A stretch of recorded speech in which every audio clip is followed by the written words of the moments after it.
Halo semuanya, selamat datang di Kisah Bijaksana.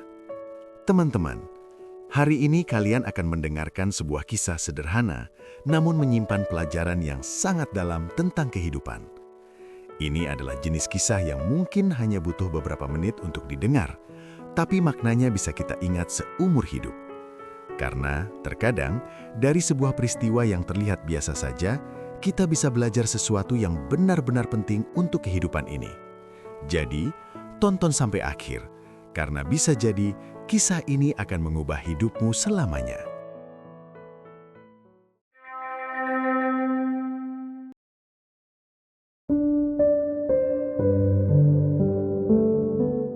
Pada suatu masa di abad 19, di sebuah kota kecil di Eropa, berdiri sebuah sekolah sederhana yang dikelilingi suasana tenang. Bangunan itu terbuat dari batu tua, dengan jendela-jendela besar yang menghadap ke jalan berbatu. Pepohonan di luar bergoyang perlahan tertiup angin, sementara suara kereta kuda sesekali terdengar melintas. Di dalam salah satu ruang kelas, seorang guru laki-laki bernama Tuan Bruce sedang mengajar murid-muridnya. Namun hari itu terasa berbeda dari biasanya. Ia tidak membuka buku pelajaran seperti yang biasa ia lakukan. Sebaliknya, ia berdiri di depan kelas dan memperhatikan murid-muridnya satu persatu. Ia kemudian memberitahu mereka bahwa pelajaran hari itu tidak akan berasal dari buku, melainkan dari sebuah cerita. Murid-murid yang mendengar hal itu langsung menjadi lebih fokus. Beberapa yang sebelumnya berbicara pelan mulai diam, sementara yang lain duduk lebih tegak, menaruh perhatian penuh pada gurunya. Tuan Bruce kemudian mulai menceritakan sebuah kisah tentang sebuah kapal besar yang sedang berlayar di tengah lautan. Di dalam kapal itu terdapat sepasang suami istri yang sedang melakukan perjalanan bersama.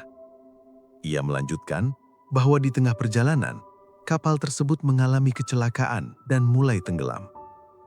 Suasana kelas pun perlahan berubah menjadi tegang ketika para murid mulai membayangkan kejadian itu.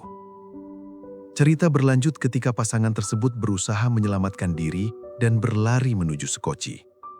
Namun saat mereka sampai, mereka menyadari bahwa hanya ada satu tempat tersisa. Kelas menjadi hening. Ketegangan terasa semakin kuat. Kemudian Tuan Bruce menjelaskan bahwa pada saat genting itu, sang pria justru mendorong istrinya ke belakang dan melompat ke dalam Sekoci sendirian.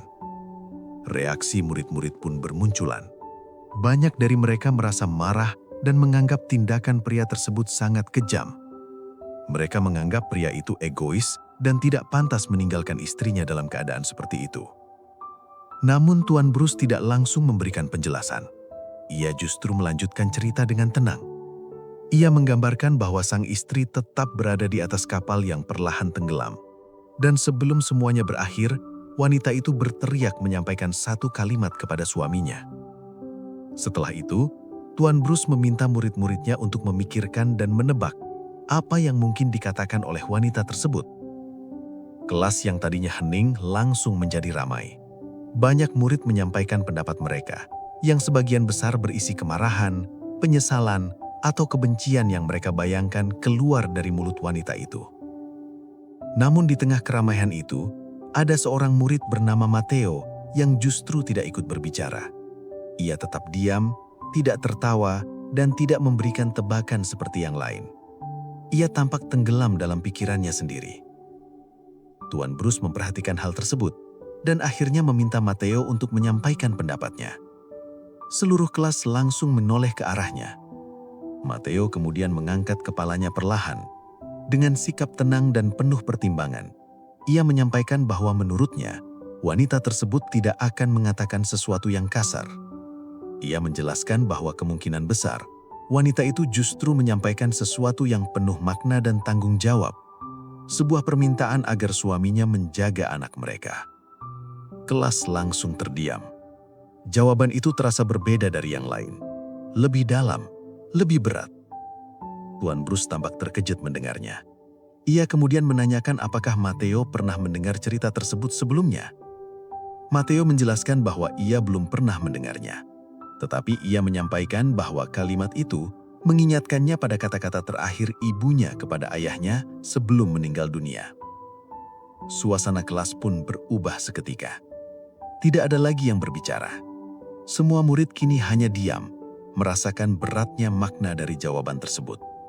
Dan Tuan Bruce pun menyadari bahwa jawaban itu adalah jawaban yang benar.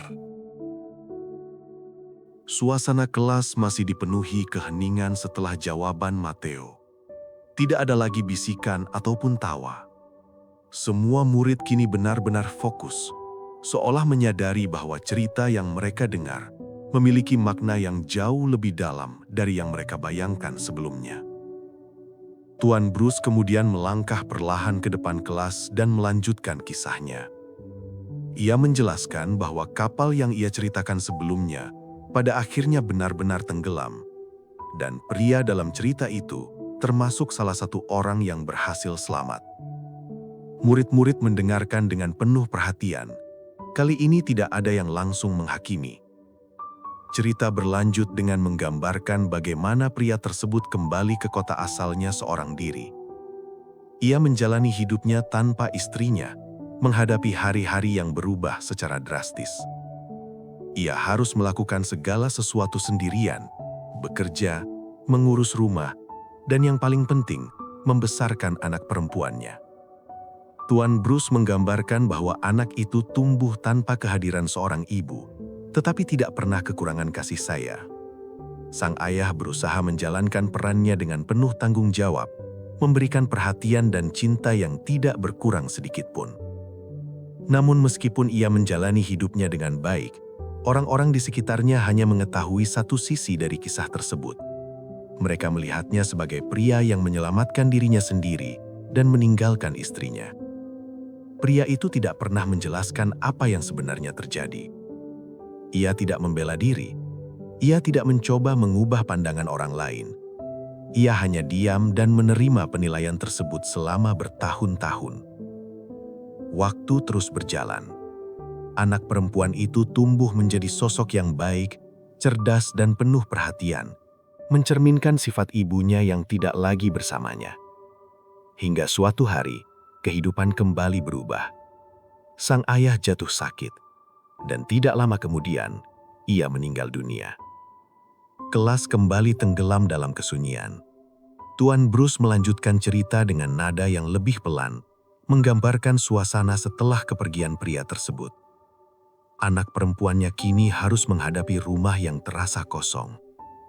Saat ia mulai membereskan barang-barang peninggalan ayahnya, ia membuka berbagai tempat penyimpanan yang selama ini jarang disentuh. Lemari, laci, dan kotak-kotak lama. Hingga akhirnya, ia menemukan sebuah benda kecil yang menarik perhatiannya. Sebuah buku harian. Dengan rasa penasaran, ia mulai membacanya. Halaman demi halaman ia telusuri, mencoba memahami isi pikiran ayahnya yang selama ini tidak pernah diungkapkan. Sampai akhirnya, ia menemukan satu bagian tulisan yang membuatnya berhenti.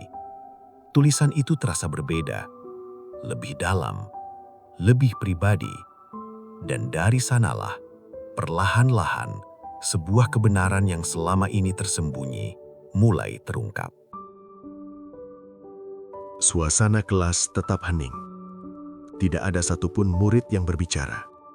Semua perhatian tertuju pada Tuan Bruce, menunggu kelanjutan dari cerita yang sejak awal telah menggiring mereka pada berbagai emosi dan penilaian.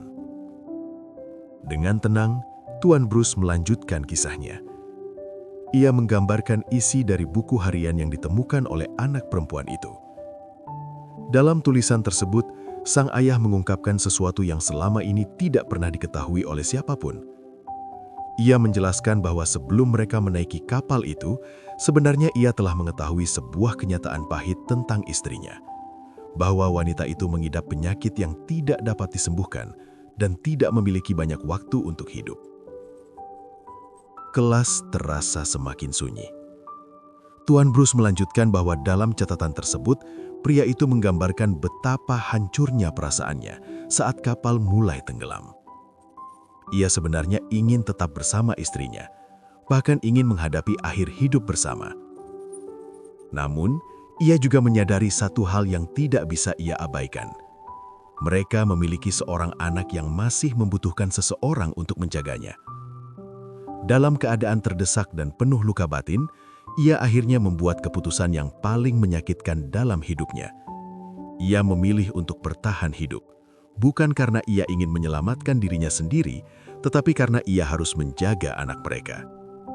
Ia memilih untuk memikul beban hidup sendirian dan membiarkan orang yang ia cintai pergi. Tuan Bruce kemudian menjelaskan bahwa sebelum kapal itu benar-benar tenggelam, sang istri menyampaikan satu kalimat terakhir. Bukan kalimat kemarahan, bukan penyesalan, melainkan sebuah pesan yang penuh cinta dan tanggung jawab. Kalimat itu adalah permintaan agar suaminya menjaga anak mereka. Kini seluruh kelas memahami. Tidak ada lagi prasangka. Tidak ada lagi penilaian tergesa-gesa. Semua murid hanya diam, merenungkan apa yang baru saja mereka dengar. Tuan Bruce kemudian mengarahkan perhatian mereka pada makna dari cerita tersebut. Ia menjelaskan bahwa dalam kehidupan, apa yang terlihat di permukaan seringkali tidak mencerminkan kebenaran yang sesungguhnya. Seseorang yang tampak egois bisa saja sedang berkorban. Seseorang yang memilih diam mungkin sedang menanggung beban yang tidak terlihat. Dan keputusan yang tampak kejam bisa jadi lahir dari cinta yang paling dalam. Ia menegaskan bahwa manusia seringkali terlalu cepat menilai tanpa mengetahui keseluruhan cerita. Padahal, di balik setiap tindakan sering tersembunyi alasan yang tidak mudah dipahami. Kelas tetap sunyi. Setiap murid tenggelam dalam pikiran masing-masing. Ketika bel pelajaran akhirnya berbunyi, tidak ada yang langsung bergerak. Hari itu, mereka memang tidak belajar dari buku. Namun, mereka pulang dengan pemahaman yang jauh lebih berharga tentang empati, tentang pengorbanan, dan tentang pentingnya melihat lebih dalam sebelum menilai seseorang.